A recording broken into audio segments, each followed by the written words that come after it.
So I'm going to do a poem, but unlike poetry is so tricky, and I try to channel my best teachers, and a man named Robert Bly, who is an incredible American. Most Americans don't know who he is. Bill Moyers, Robert Bly, go YouTube. He's an incredible, conscious human being. So he would start his sessions with, "We are leaving our time now. North, south, east, west. We are leaving our time." And poetry has that dimension where you can actually travel across time and space. It's a beautiful thing. I want to talk a little bit about my relationship to poetry because it's an interesting thing how I came to it. So this poem is going to be called Terence, is the name of the poem. It was written by A.E. Housman. And Terence was basically a writer who wrote sad things. He wrote melancholy things, and his friends didn't like it. When you produce art, you know, it's important. You want people to like your art, but you have to give what you really have inside. Otherwise, it doesn't work. So this poem I actually did not like for many years. I almost ignored it. I hated the first line. The first line was, "Terence, this is stupid stuff."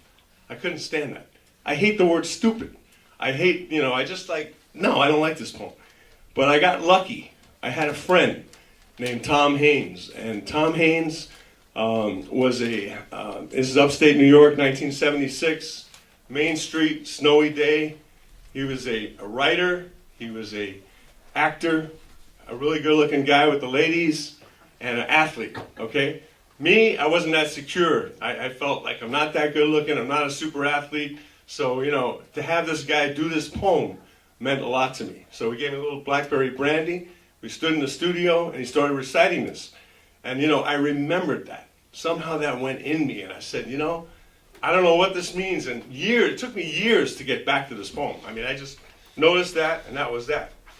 So the final thing, there's a saying Carlos Castaneda said one time that to a warrior, he said, everything is a challenge.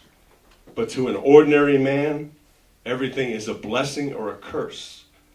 So the writer of this poem, A.E. Housman, he started out in 1859, he was born. So right about the Civil War. He died 1936. He had two huge things in his life. His mom died when he was 12. That's huge.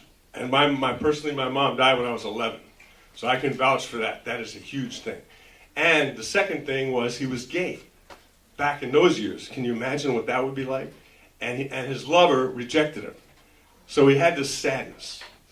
So then he was looking for an answer, kind of a way to respond to life. And so he wrote this poem. And there's a couple of things you need to know. Here's my little Google map, and then I'll do the poem.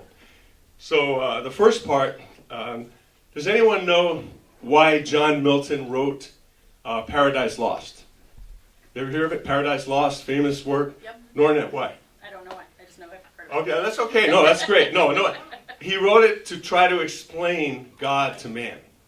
That was why God did what he did, why Adam and Eve were out of the garden. So that was the reason. So I'm just saying this because it's going to come up in the poem.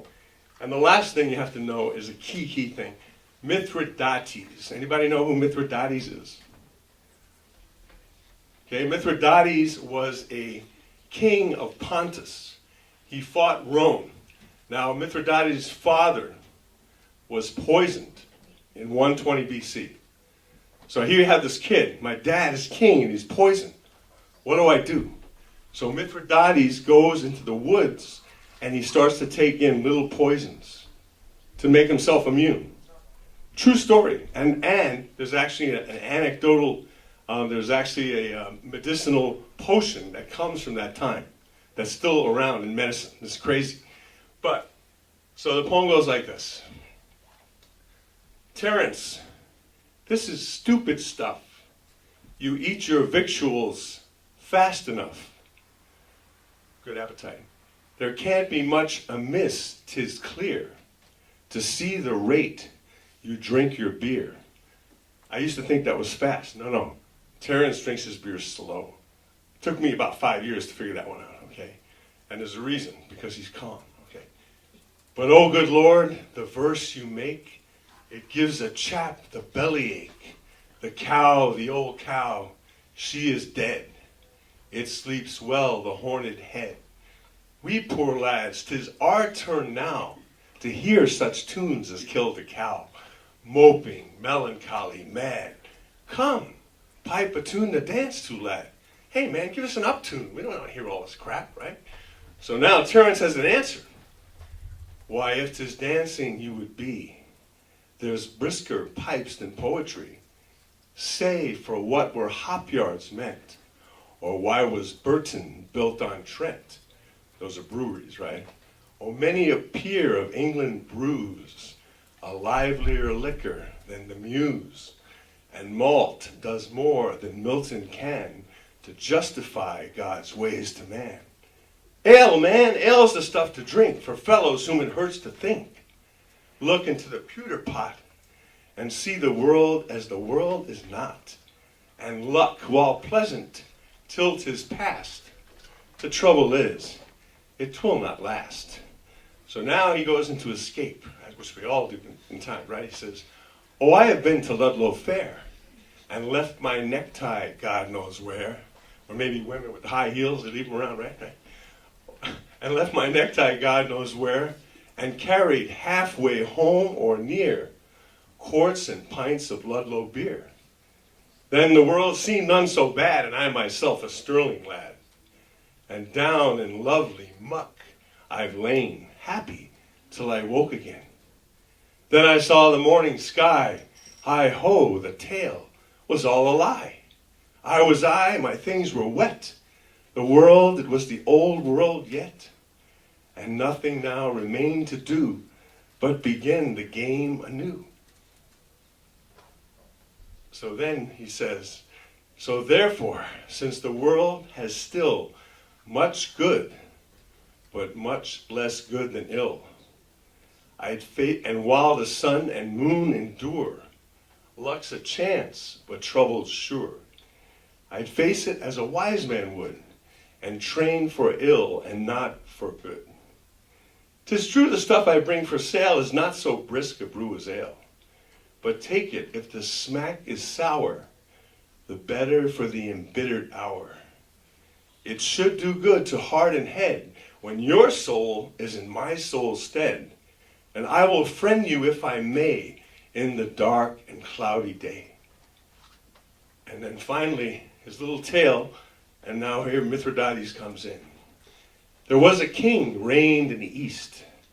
There when kings will sit to feast, they get their fill before they think of poisoned meat and poisoned drink. He gathered all that springs to birth from the many venomed earth. First a little, thence to more. He sampled all her killing store. Then happy, seasoned, smiling sound sate the king when healths went round. They poured strychnine in his cup and shook to see him drink it up. They put arsenic in his meat and shook to see him eat. They shook, they stared as white's their shirt. Them it was their poison hurt. I tell the tale that I heard told. Mithridates, he died old.